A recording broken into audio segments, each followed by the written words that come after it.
So today I would like to answer a question from YouTube. So first of all, thank you very much for all your questions on YouTube. I will be answering them one by one. So today's question is, isn't it possible to be humbled by plant medicine? So we are speaking about humility and awakening here, that it's a response to the video about am I spiritually awakened, the science of spiritual transformation. So now about plant medicine, first of all, a lot of people at the moment are playing with supposedly plant medicine, but we know that a lot of plants can be also misused and can lead us to sort of intoxicating states. And when we speak about awakening and intoxication, these things do not stand on the same ground, on the same level, because when you want to become unconscious, you are looking at spirituality of Kali Yuga, or current age of delusion, where it could also be called demonic spirituality, where it is a spirituality of possession. So intoxication will lead you to different kind of paranormal experiences, or may lead you, not necessarily, but may lead you to paranormal activities and different kind of spiritual experiences where your body becomes a vessel of some, for you, supernatural power, which you don't know of, but in reality, it's usually lower type of spirits or different kind of elemental entities, demonic entities, depends on what you're trying to connect to or invoke to, or how you're connected with that through your bloodlines and ancestry. So in order to understand this in depth, we have to really, really know and have that eye to see and to understand the invisible realm, the realm of different kind of entities that we're not aware of or familiar with. And so at the moment, what I've been personally observing is that there's a lot of speculation going on about, spiritual realm, spirit guides, all this kind of stuff. People get in touch with different entities without understanding what these elements are within creation. So they have no higher perspective, because before you get in touch with that sort of realm and explore the elements, separate elements of creation, you have to be aligned with the higher frequency, which is beyond this level of creation that you're trying to get in touch with, because you have to have conscious power over it. Otherwise, it may mislead you. These elements may distort you or bring you into some sort of a corruption. So at this point of time, people get in touch with spiritual elements and entities within the creation. And these elements are of a lower nature usually. Why? Because we try to get in touch out of curiosity. We try to get in touch with these elements, still being unhealed, still having trauma, still being unrefined within ourselves. So what we end up being connected to is the occulted or the unrefined self, that subconscious self, these shadows of self that we're not aware of yet, which are present there within our space of consciousness. And so because our brain cannot process energy of that realm, of that subtlety, it can create different kind of experiences where you supposedly view them or see them, and they can be of different kinds, because your brain is trying to bring them into the context of your current dimension and perception. And so many people can be fooled.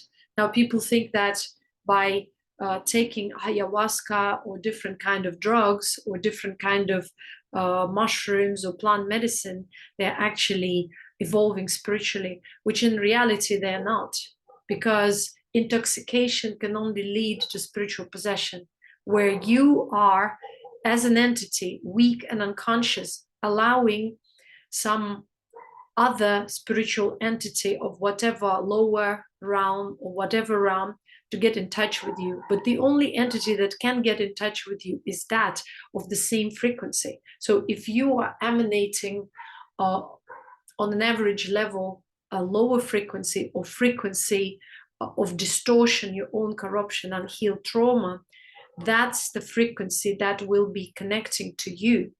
And if you do not have proper guidance and understanding of these things, eventually you may have a risk to end up in a mental hospital or having psychotic episode. So how can you be humbled through this? You cannot, because humility is the emanation of higher frequency when you are aligned with oneself and you have gained clarity. When you have clarity, you are not in search of supernatural phenomena or of supernatural spiritual experiences, because you understand that there is nothing more valuable and important in life than the connection with a higher frequency, which is higher awareness that gives you absolutely unconditional, I would say, clarity. The clarity where you simply know. When you simply know, you're not looking for transitory experiences, because even these experiences are of transitory nature and they end at some point. So whether you have spiritual experiences or any other experience, they're still of transitory nature. And so they cannot humble you. On the contrary, they can spike up your sort of egoic perception of reality. They can lead you or mislead you, I would say, towards a desire to be validated, towards a need to connect to that experience and validate yourself through that experience.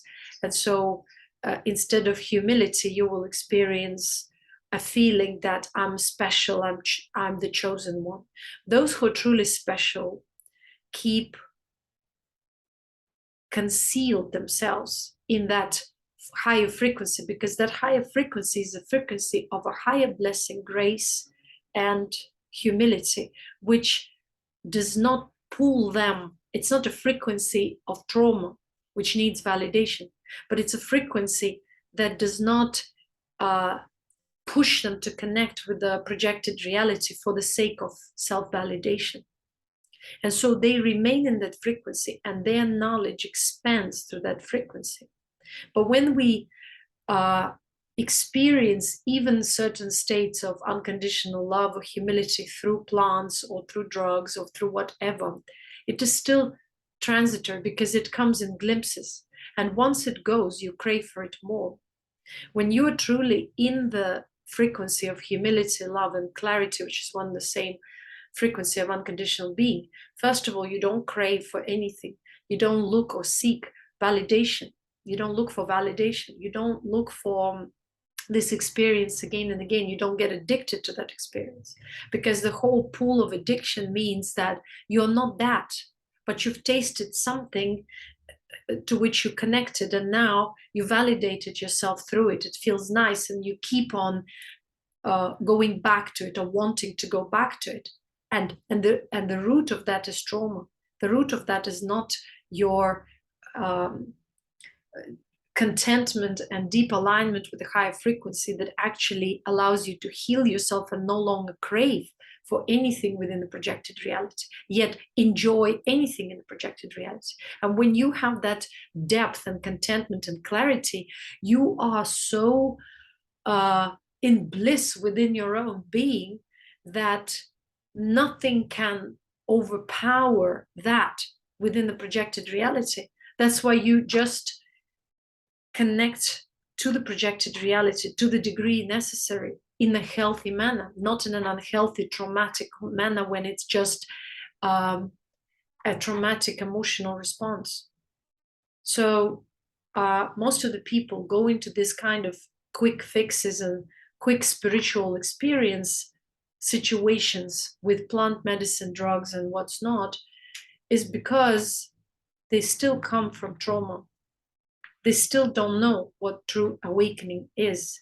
And even if when they experience the unconditional being in glimpses and consider that as awakening, they usually get into the trap of their own ego, of their own unrefined, traumatized self.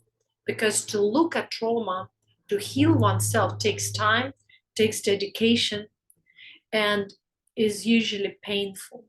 When you are face to face with your pain, with your traumas, and you are to surrender into that so that you can gain the realization of the ultimate self that is beyond trauma. And only through that you can truly humble down. Thank you.